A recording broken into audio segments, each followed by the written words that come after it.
don't know if you can tell, but I'm pretty excited about it, really. I've got a lot of ideas. As you know, like when we were in Sky, Froomey was at the top, I was coming up, and I wanted his crown, basically, and he wanted to keep it. That competition was really good. Dave B, speaking to him now about this big goal and everything we need to do to get there. Can you say the big goal? Oh, it's no secret. It's winning the Tour again. Pog, as we all say, Pog's not going to be around forever. 2-3 years' time, we want to be a super strong position there where we can really challenge for it, Pog or not. What's occurring, bud? What's occurring? How's it going? All good, man. All good. Hanging in there. So, we recorded this pod a couple of weeks ago, didn't we? But at the time of the pod, you didn't have an official job title. But now you have. Let's hear it, G. Yeah, so everything we talk about still stands. Is just they were coming up with the actual title, which is Director of Racing, mate. Director of Racing at INEOS Grenadiers, Total Energies. So basically everything say in the pod still stands, really, but it's obviously it is says what it. No, what's that saying? Says what it is on the tin. Does what it says on the tin. Does what it says in the tin. Exactly. It's anything to do with racing, G's your man.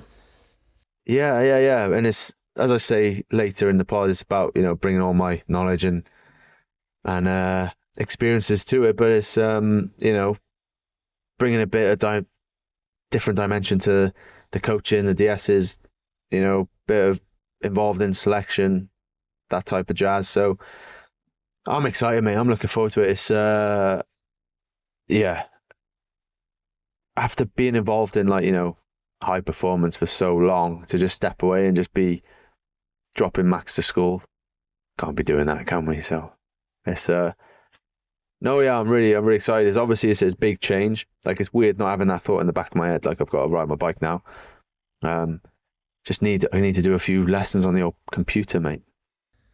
Yeah, I mean, you had to use a gammy laptop for this call because you said this one hasn't. My other good one hasn't got Google Chrome, which takes all of 30 seconds to download. But no, mate, I've got every confidence you'll nail it, and good luck on your new journey. Cheers, Bert. So, without further ado, here's the pod. Enjoy. What's occurring, Bert? What's occurring, Bert? Presented by ROUVY. So then, not just any pod, is it? Not just the run-of-the-mill. We've got a bit of an announcement. Gee, over to you, son. Yeah, worst kept secret this year, probably, innit? After being retired. But, obviously I'm staying with the team, staying with INEOS. Got a new role there. It's a new role in the team in general. But for a start, I think it's, from my point of view, I didn't want to just walk away from the sport. I still love bike racing. Still, love riding my bike as well, to be honest. I got a lot of good mates in the team, and I want to see the team get back up to the top. And obviously the opportunity was there to carry on with the team, and I feel like I got a lot of knowledge, experience over the years. 19 years as a pro, but I think from my side, the main thing I feel like I can offer the boys is helping them achieve their goals, their big goals, because basically that's how I treated my career. It was always about a big goal. So I've worked with different coaches, different nutritionists, different teammates, targeted different races. So I felt like there's a lot in there, but sometimes, you know what it's like? I'll have to ask you this, but as a DS, there's some things which are happening, you know what to do, but to articulate that and get it across to someone is quite hard at times. Do you find that? Yeah, I think you can quite easily paint a picture in your head, and it's like, this is what I want to do, this is where we want to go, but to get that point across isn't always easy. And I think a lot of people don't realise, don't realise how hard it is with different languages. And even if you speak the same language, different cultures, you can say something a lot more direct to a Brit than you can a Spanish person or an Italian person. And, for me, that's more difficult in decathlon than it would be for you in INEOS. But delivering the message in the right way. Yeah, so that's for me, that's one of the biggest challenges, but something that I'm really looking forward to do. Because in my career again, I feel like you need that consistency to perform when it comes to training and your preparation, how you go about it, So helping those boys, like, a simple life is an elite life. You know what I mean? Like, you wake up, you have your breakfast, you do your training, you come back, whatever, you're at home for this amount of time, you go do a race, you come back home, you go to a training camp, you come home. It's just like, everything's easy for you. Your home is set up, ready. You got everything you need. And it sounds obvious, but so many people aren't like that. And they traveling around a bit. Oh yeah, I got to go from this race. I need to go this place to do this. And then I'm traveling over there, so I need this bike to get. And for me, that's just all like faff in your head, which you don't need. And the more you can limit that, the better. And so it's general stuff like that, but also like that's with the riders, but also the staff. For me, the staff is also a big area, which, we got great staff. I'm not saying we haven't, but I think pushing the staff the same way as we push the riders is also a key to a successful team. Because, as you know, like when we were in Sky, Froome was at the top, I was coming up, and I wanted his crown basically, and he wanted to keep it. So that competition was really good because it was done in the right way as well. There was nothing malicious or vindictive about it. It was pure good, pushing each other in training, with nutrition, with everything. And we still shared stuff. It wasn't like Formula One where, the drivers are totally against each other, or that's what it seems. So it was a good relationship. And even with you, not so much Stannard, because you were both sort of always in the team, but Neasy or Kiri or whoever it is, there's always competition for places. So for me, it's kind of the same with the staff. We've all got good staff. It's just about how are they impacting performance this week? Like, what are they doing that's really making the team like get better? And it's not just going through the motions and go to this race, do a massage, make a few bottles. I'm simplifying it a lot, but that type of vibe really bring that to the team. And I think that the main thing with that is having a big goal and having a big objective that everyone is like, wow, that's pretty tough to get to. Like, that makes you like sweat a bit, makes you a bit nervous. That's what we had in our glory years of the team. Let's not forget, like when the team first started, I joined a year or so later on, and it was, we want to win the Tour de France within 5 years. And it was like, Jesus Christ. You see that as a headline, you think, you're mad. It didn't seem possible. And then I remember one of the goals further down the line was 50 and 5. I don't know if you remember that. It was to win 50 races, but 5 big ones. And big ones was Grand Tour, Monuments. I think there was a few big stage races thrown in. And that was the next one, 50 and 5. And when you have a big goal, like, even if you look at it and it goes, it's quite scary, I think it's got to be that type of goal that you go, at first, doesn't really seem possible. Maybe I think that we have a pretty similar thing now with decathlon. Like our goals, 27, 28, sorry, 26, even 26 through to 30. They're like, wow, that's big, that's bold. And right now it's like, wow, we got a mountain to climb. But like the whole team, and you see them buying in, and they're like, wow, we might not get there, but we're gonna fucking try. Yeah, it focuses everyone, doesn't it? It really gives them a real purpose. It's like, and then everyone has to really think about what they're doing. You challenge the riders, like, because these days they're told everything, aren't they? But it's like, what do you actually think you need to perform in whatever race, Flanders? Like, is your punch good enough? Is your like 3-minute power good enough? After going for 3 minutes at whatever, can you then ride it? Zone 3 or whatever it is, like physically, but then there's everything else from aero to home environment, nutrition, all these things. And it's like in the background, it's not easy and it's complicated. And, Dave B, speaking to him now about this big goal and everything we need to do to get there, it's complicated. Can you say the big goal, or is it a secret? It's no secret. It's winning the Tour again. Yeah. Basically. By when? I'm not sure on the timescale yet, or I can't really say. Yeah, but it's 2030. Carry on. That's what's for a start. That's what made us successful. That's how we were able to continue at a really high level with a really good sponsor after Sky. It's because we won the tour. However many times. What was it? 7. So, I think having that goal and everything, and then everything can just lead towards that. You have your plan, and the hard bit is just explaining it to the staff and the riders in simple terms, so everyone understands it. As we were saying, different cultures. Like, I can say something to Swifty, and he will take it one way. I can say it to Quieto, and he can take it completely a different way. Yeah, so it's dealing with that as well.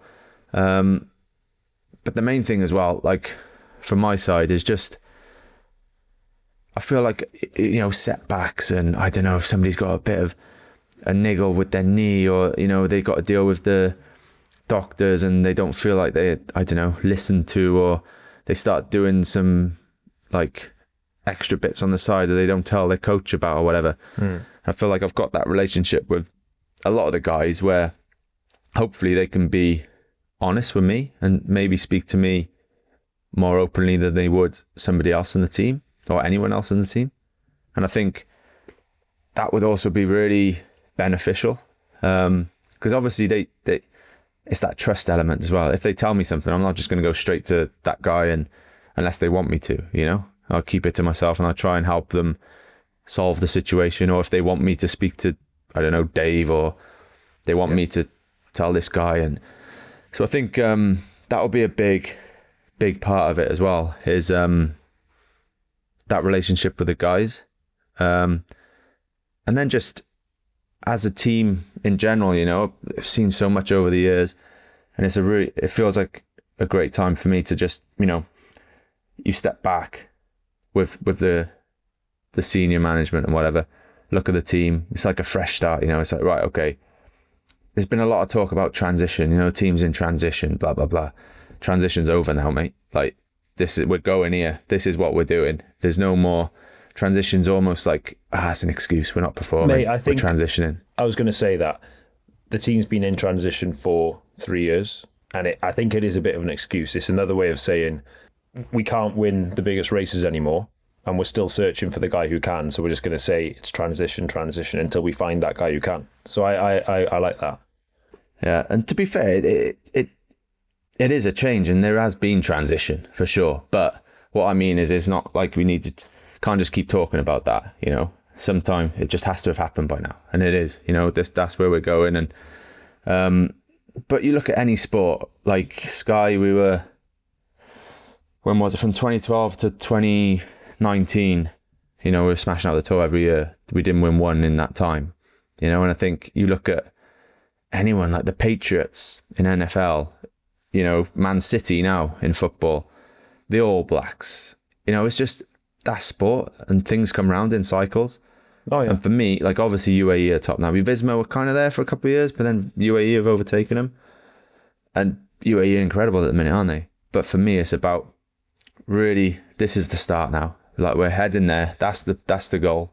And we're going towards that. This is how we're going to do it. Everyone's clear. Everyone's, knows what they're doing, and you just go after it. And Pog, as we all say, Pog's not going to be around forever. Yep. So, 2-3 years time, we want to be a super strong position there where we can really challenge for it, Pog or not, That only happens as well, like, as a collective, and this is something I've spoke to a bit with my team, is every rider and every staff member, they got to bring something to the table. And it's like, if you're not coming into work trying to make the whole environment and the team better, and that goes from top to bottom, every single person, if you're not coming in going, how can we make this tomorrow better than it was today? Of course, the riders, I think that happens naturally with them, but the staff, whatever your role, how can we be better? Are you bringing an idea to the table? Are you trying to do something better, more methodically? Some guys will go back and study so that they're better at their job. Some mechanics will look around other teams, research things, come across things on the internet, and come to the team with it and go, could we could we use this? And what you don't want is clock in, clock out. Come in. Exactly, That's my job. That's my department. I'll do my job enough to suffice and walk away. Everyone, top to bottom, has got to be thinking, how do we step this forward every single day? Yeah. Yeah, for sure. Like physios, for example, like the more they understand the body, how it works, if they do a course in the winter, like that's beneficial for them. It's beneficial for the riders. Like the other thing, like you say about riders, like they do give everything, but a lot of them these days are like also just told what to do, and they do it and they give it 100%. But I feel like if you're fully in charge, if you're the captain of your ship and everyone on that ship is there for you, it's so much more powerful, I feel, as a rider. It feels like, rather than just there's a captain telling you what to do and you're doing everything, pulling the ropes and stuff. But if you're there, the one, training, for example, like, okay, these are the phases I feel I need to perform in the goal. Yeah. This is the training I feel I need in this phase. Then you speak with your coach, and obviously it's a dialogue, and the coach is the expert, so it's not like you don't listen to them. But I feel like if it's a two-way thing, it's so much more powerful. And that's what I've kind of done, not my whole career, because obviously when you're younger you don't, but that's what you gain with experience and knowledge and understanding your body. So it's things like that, and racecraft, really understanding how to race, tactically, technically, how you, for us, I think it's one thing that we really took for granted because we grew up racing. We were racing our bikes 2-3 times a week from 10, 11, 12, and it's so easy to... In lots of different disciplines as well. Yeah, and it's so easy to forget that all that we had in the bank, whereas some of these boys, they had COVID where they didn't race, or they were, just physically really good and just happened to be, win some races and, turn pro. So the other exciting thing, which I'm coming on to now, is like working closely with Stannard. Me and Stannard run the academy together. Swifty, okay, he's in his last year, but he's still sort of part of that.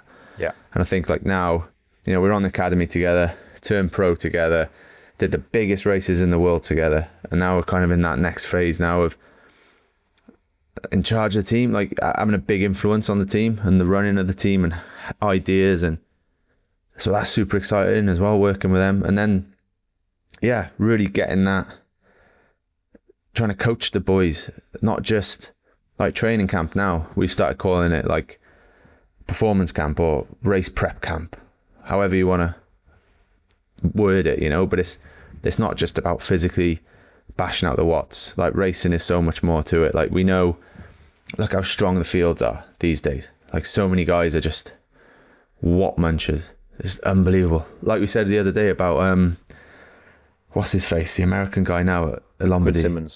Quinn Simmons, like smashing out 350 watts average for 6 hours. Like, so it's like, how do you beat that? And you need to be clever with it, and giving Quieto, Swifty, these boys in Bob, Jungles, Fossey, these boys a bit more responsibility to, the onus is on them to help coach the boys as well, like change the culture slightly, that we're talking about racing a lot. It's like, I can watch a race, same race you're watching, and I might see it slightly different. Like, oh, why didn't they do this way? And you say, well, why didn't they do that way?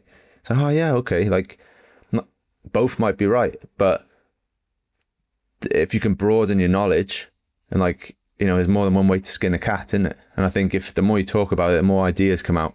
And I think for the boys, that's that'll be a huge thing. So it's. But I think part of that as well is creating an environment where you can challenge each other.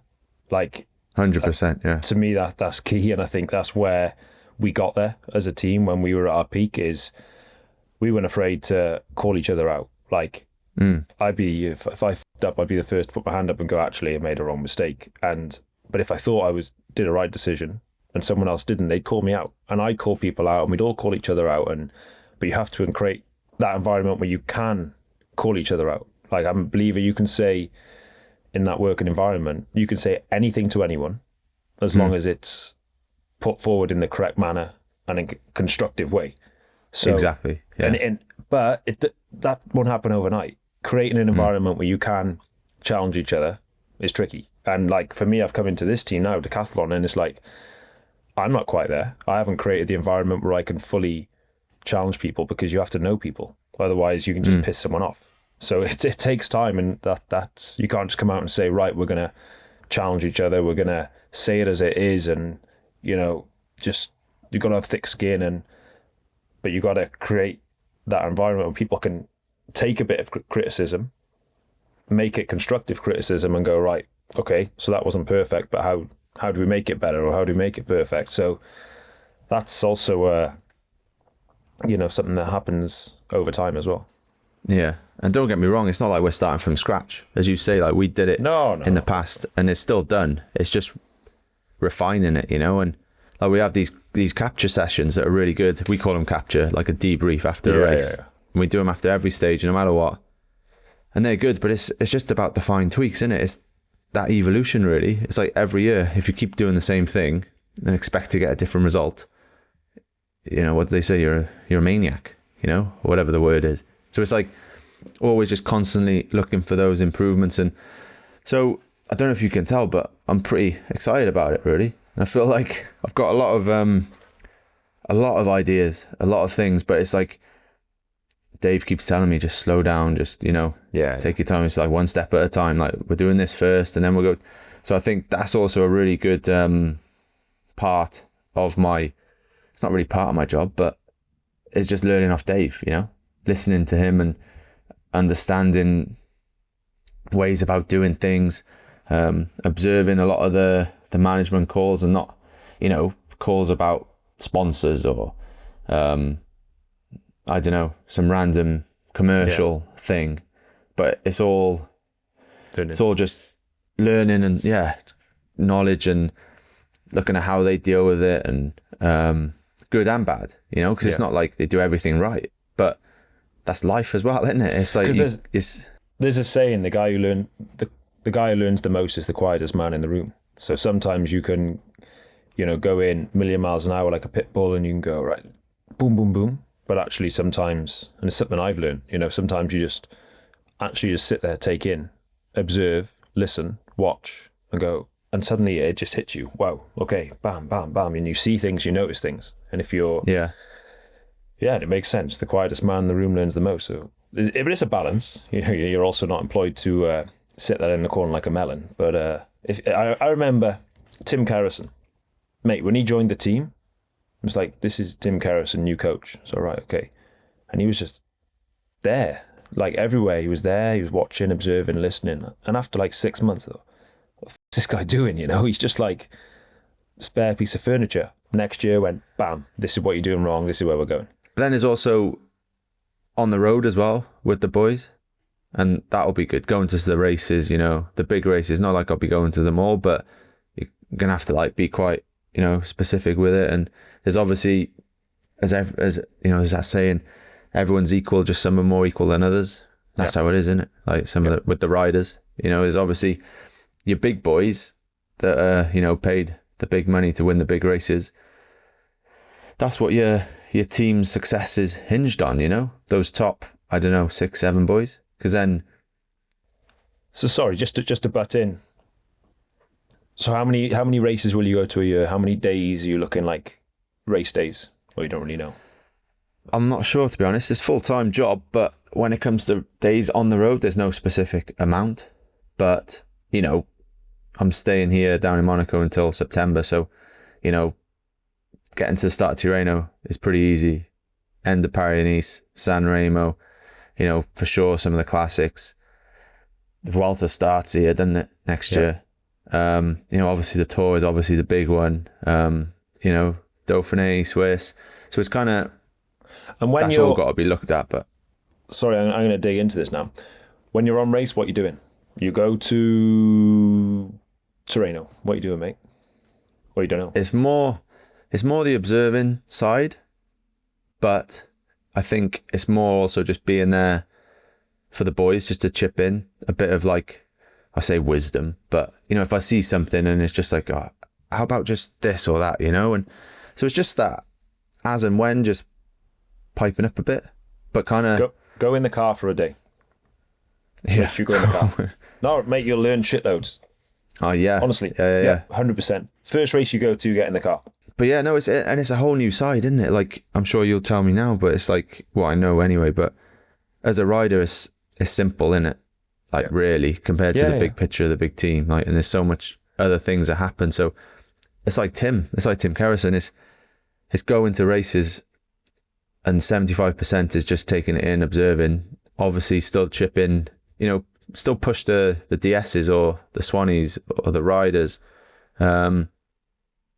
But yeah, it's looking forward to it, mate, because that's the bit you get the buzz off, innit, the racing. And I feel like when you're there on the ground with everyone, you're still going to be, and you need to be on the ground if you're doing, if my role is about hitting their targets and their goals, you need to be on the ground with them, like in those races, seeing how it really is happening. And because you can be told stuff or you can watch stuff on TV, but it's never the same, is it? No.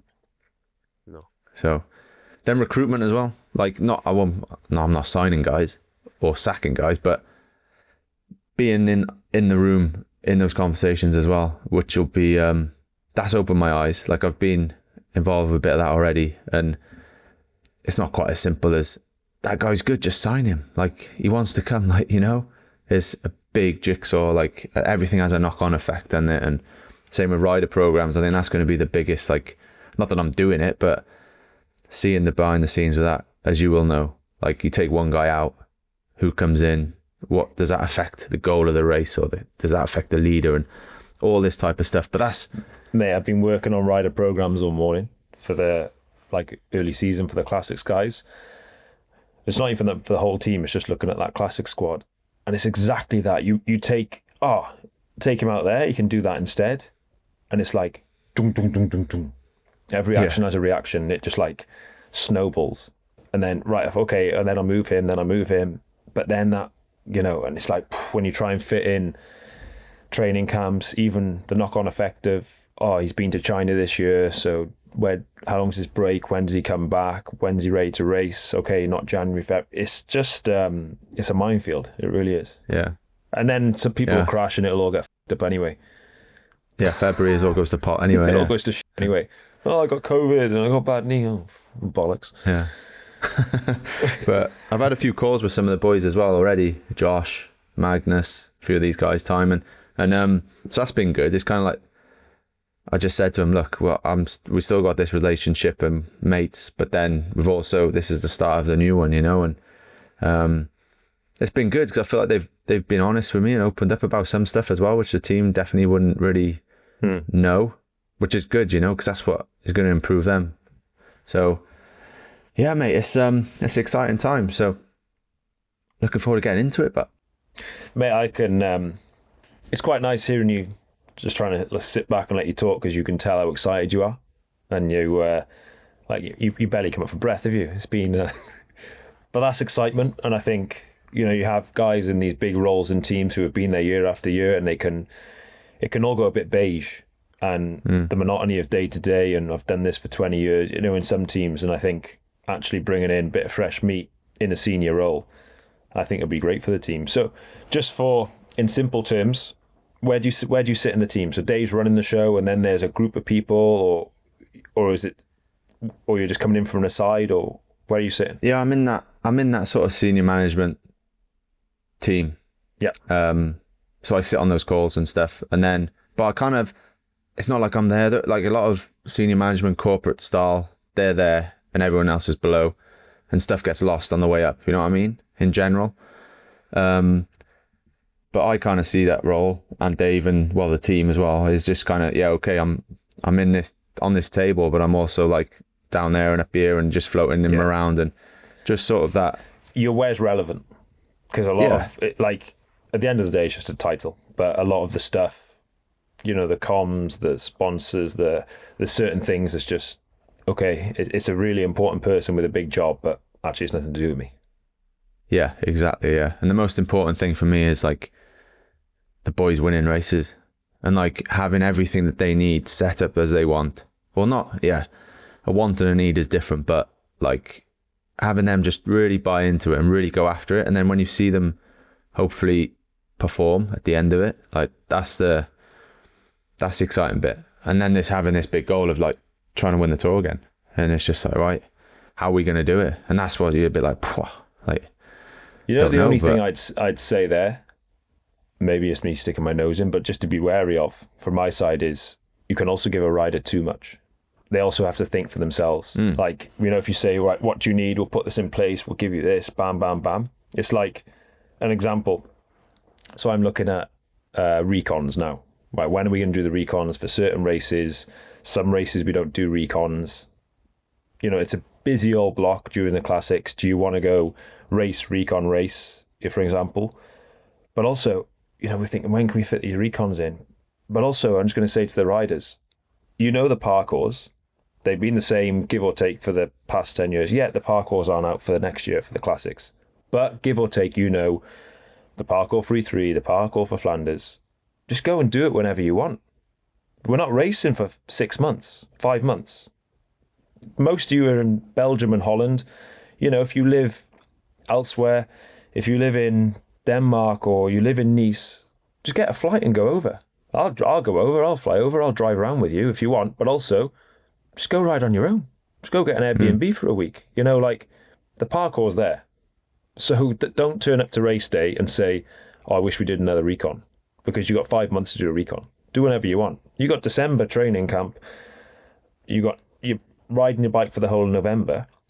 Just go get an Airbnb and ride your bike around Flanders for 3 days. Like, when I was first year pro, I did Renewy Tour, and then I stayed in Belgium completely off my own back for 4 or 5 days, rented an Airbnb, and just rode around the area on my own. Didn't have a clue where I was going, and actually it was great. There was no head unit with maps, and you're just riding up, and then you get lost. You take and then more you turn in then right as well, don't you? Yeah, and you turn left and you go, oh, suddenly I'm at the top of Timberg, and oh, there's another way to get up here. And I just rode that area for 3 days, and actually, without following a GPX, without following a specific race route, you work the area out. So, that's what I mean. If you can also give guys too much, I think. You know, for here's the program, here's every recon.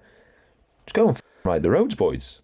You know? Totally agree. Yeah, you don't want a team of princesses, that's for sure. But it's a balance, yeah, for sure. And then it's given them ownership of it, you know, and with that comes the responsibility and accountability, you know, that and at the minute, yeah, no, it is being done. But if someone's just a bit, sometimes I feel like people aren't even asked what their goal is. Mm-hmm. They're told, and people just assume, and to assume makes an ass out of you and me, doesn't it? As they say. So, but anyway, it's exciting times, mate. Like, the whole team feels like it's buzzing a bit now, and it's just a bit of a fresh start, and it's like, right, let's go after it now, you know. So and also you got that, like you say, that big goal to win the Tour de France by whenever it is. You know, 23 riders aren't going to be a part of that.